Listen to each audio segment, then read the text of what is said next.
So since we take a half hour for that, I'm going to try to fly through this. Apologies. I actually built this deck last night once I discovered that I had, in fact, tentatively signed up to give Port and U today. We're going to make sure that people know exactly when they're giving Port and U going forward. Just make sure this actually works. All right, so my goal is to fly through this. I'm going to try to make you chuckle at least. I'm going to try to actually remind you of something that you should already know, but if you're new, you might not have heard this recently. And then a shameless plug for our production process. So this is a suggestion from Misty yesterday. When I came into kind of running marketing, we didn't really have personas for Portent, at least not formalized, or that anybody was actually writing off of. A lot of our production process was pretty fast and loose. We wrote about kind of the deeper technical stuff that we wanted to. So this is just going to be a fly through that. Actually, hey Andy, are you still online? I'm guessing not. Can you actually see the screen?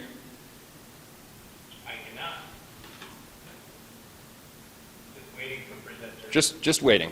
Just waiting. You might be listening to the audio only just so that we can get everybody out of here. You cool with that? Yeah. Cool. Well, you and I will do a one-on-one session after this. I promise. Okay, so we'll fly through this. So this is tentatively titled Persona Building, How to Do This Worse Than Misty, Lisa Gettings, Brianne Boland, and a few other people, all of whom know how to do this better than I do. Is this actually going to work? All right, so quick order, and apologies, I am going to stare at the screen because, again, I built this yesterday. Randomness, review of how you should actually be doing this, which is my giant disclaimer. A little bit of rambling about who we actually serve, who we actually produce content for, and why we do it, and then how we put that to paper so that there would be something that lives when I ultimately get hit by a bus. All right.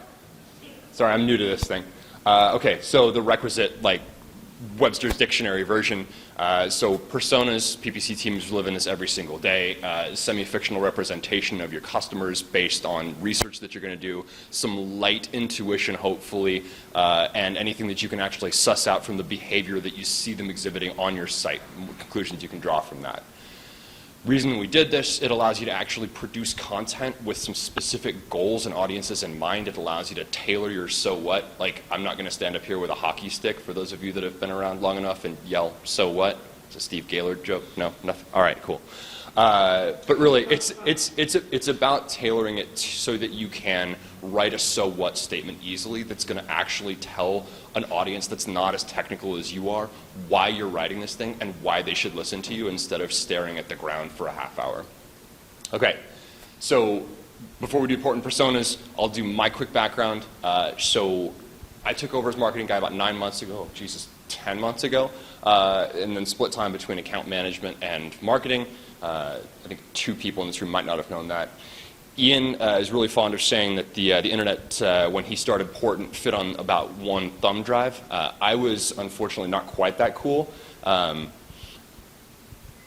was busy doing this when he started Portent. I will, in fact, buy 5 beers for anybody that can actually name this game. No? No? No? I wish. This was a 1995 online game. Me, junior high school. Yeah. No? Nothing? No one? No. Oregon Trail. I wish.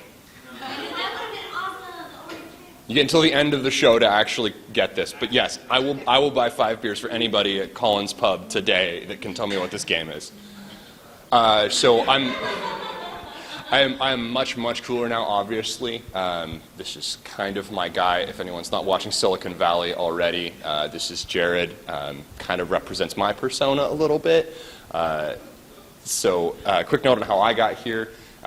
This is going to be about like when I was Tim Johnson's age, or, you know, like the rest of the PPC. Yes, that's exactly it. Okay, so for my first few years out of school, I worked for a market research company. Not just a market research company, but a startup that was actually trying to find people to take surveys to teach hapless marketers about their audiences, about their personas. So the business model is flawless, right? You sit down, you take a 40-minute survey, and I give you points.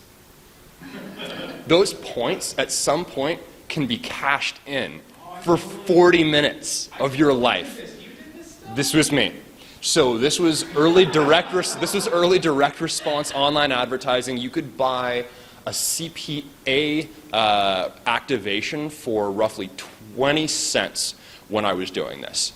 That was fantastic, except that I was okay at that, so I got to do some more persona-heavy versions of that because for some reason not everybody just like leaped out of their chair to try to do this.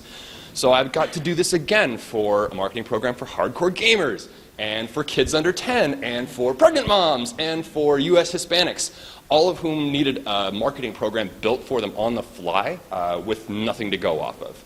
Yay! So, really quickly, me, not Hispanic, not a kid under 10, not pregnant at the time I was doing this, and yeah, so that was pretty much it.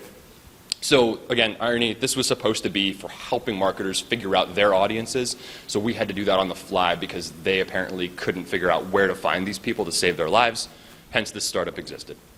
Okay, so how did I approach that? I tried to do my own intuitive version of Weird, Useful, Significant at the time, which started with some audience research, which started with some intuition, and we kind of ended up with, I think we're marketing here. If you can't see this, it literally says birth planning, chafing, and other stuff that I couldn't put on a slide. So things that probably would have helped, and this is where we get back to how to actually do this right. Some of you might remember this from a presentation that Brianne and Misty gave a while back. If you haven't seen this or watched this video, this is on the drive. I would totally recommend this. This is the right, like full-on right way to do user journey mapping, to do persona research. Like if you haven't watched it, if it's been longer than a month since you've actually watched that video, go back and look at it again. It's totally worth your time. So yeah, so this is what would have been nice to have. Let's get to where a lot of our customers actually live, the ones that don't want to hire us to do it the right way, / where I live because all of our teams are in high demand and I don't necessarily get to hire us out the way that I would like to with an unlimited budget. Okay, personas. It is possible to have too many. When I started this, we had about 20 personas on paper. We had to delete a lot of those. The best advice I can give, start with one and actually work those out to a handful of others. That can be two maybe, but as soon as you actually kind of split these off, you can start chasing your tail. You lose sight of who and why you're actually writing really fast. Amen. Okay, so ramblings about who actually hires us. Here's a hint. It's not this guy. Yeah, no, it's not this guy. So as much as promoters and supporters of our content, the guys that actually get it are really important to what we do. Stephen will tell you that really about 50% of our lead flow for the past 4 years-ish has come from referrals from Moz. So this is really important that we like all pay homage to the guy that looks like this. The folks that we actually want and need to write for to fill in some pretty major holes in our own content are a little bit more vulnerable, a little bit less savvy about what it is we actually do. They're pretty much just a bunch of marketers in a mess. I can tell you every single one of these people, minus Jalith, just because I wanted to put somebody on here that like I didn't work with that a lot more people would know. I have literally been on the phone with a panicked moment from every single one of these people about unrealistic expectations and crazy things they were responsible for sorting out, either on the phone or in person. And the longer you work with them, the more likely you're going to see that moment. So I'm going to go back actually just a little bit. Sorry, this is in notes. Most of these guys have had some pretty crazy expectations way beyond what we have actually been helping them with placed on them. We see the tip of the iceberg that revolves around SEM most of the time. Most of these guys are responsible for omni-channel strategy, for growing the business with offline marketing efforts. Like, you don't see that, but believe me, it's there. So what we talked about when we started trying to build personas for Portent was how do we actually balance, okay, if we see this much and they're responsible for this much, but the rest of their life looks a little bit more like yours, how do you find what's in the middle, find that overlap, that weird, useful, significant overlap, or I guess weird, useful overlap. So we looked at a pamphlet of job descriptions to start. It was the fastest way that we could think of in a pinch to actually get all of the responsibilities just fleshed out on paper for the things that our guys weren't sharing with us. The fact that they were responsible for doubling in-store sales, for coming up with strategic partnerships in social if we weren't hired for social. Whatever it was, a lot of that was available just super, super easily. You could find dozens, hundreds of these job descriptions, and you look for overlap between those. Plug for Ian's approach to this. I'm personally a huge fan of Stitcher, so I listen to a lot of podcasts for marketing.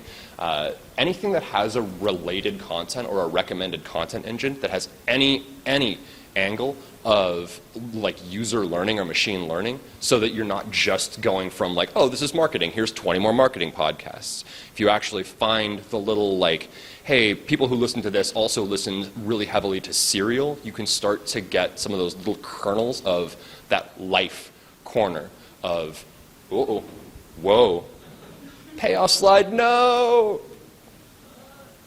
So anyway, enough of that.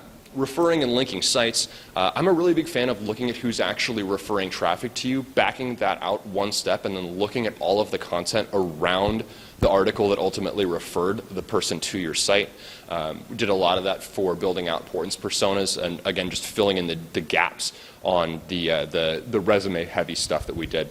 So effectively, you just look at where the traffic is coming from, or look at where the link is actually focused, go back to that site, look for 10 or so topics that actually come from that site that you think might be really interesting to your audience.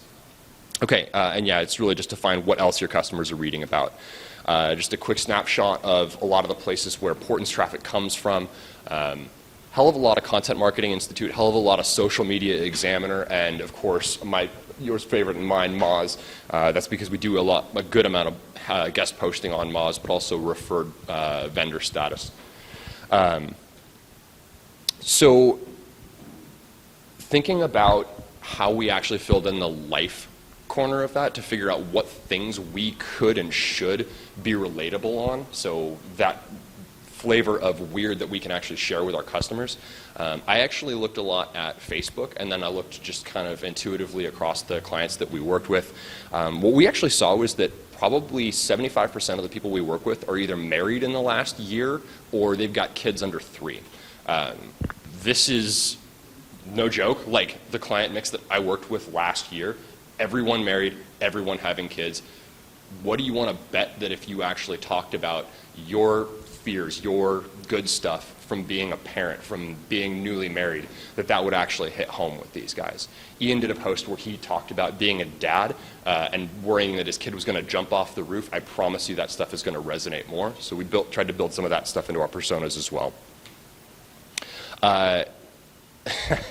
So I've had probably a half dozen conversations in the last week alone with people who are dealing with pissed off clients because they think this is supposed to be a silver bullet, that all of a sudden if you just have this done perfectly, that people will jump at you and try to throw money at you faster than you can actually catch it. It's not magic. Okay, stupid payoff slide came early.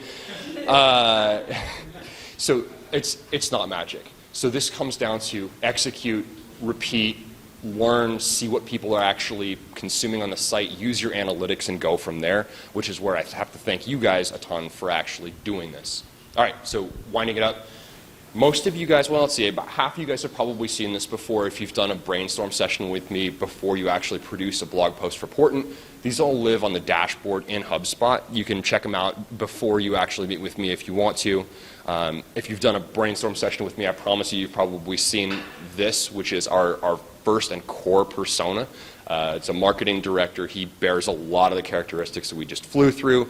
This whole story is written out. It's got the life story. It's got what is the guy responsible for. It's got some of the snippets of job description that were most commonly seen.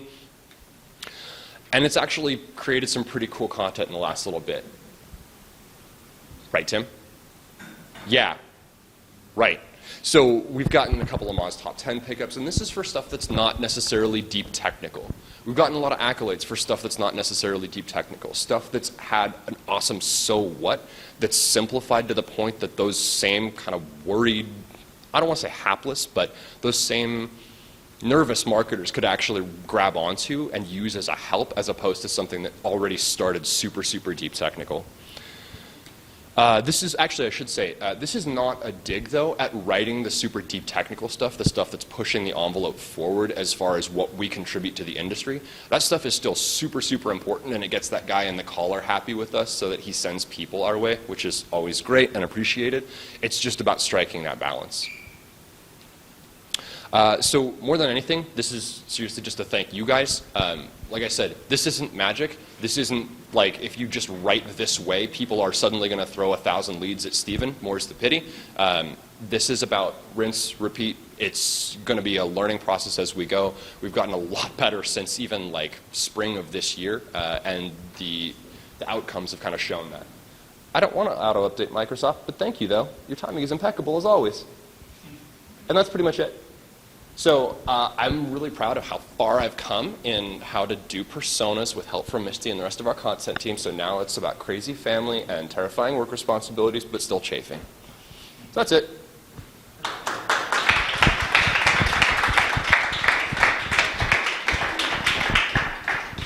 Questions about the personas, about the blog production process, or anything else, or would you guys like to get the hell back to work? Work. Yay!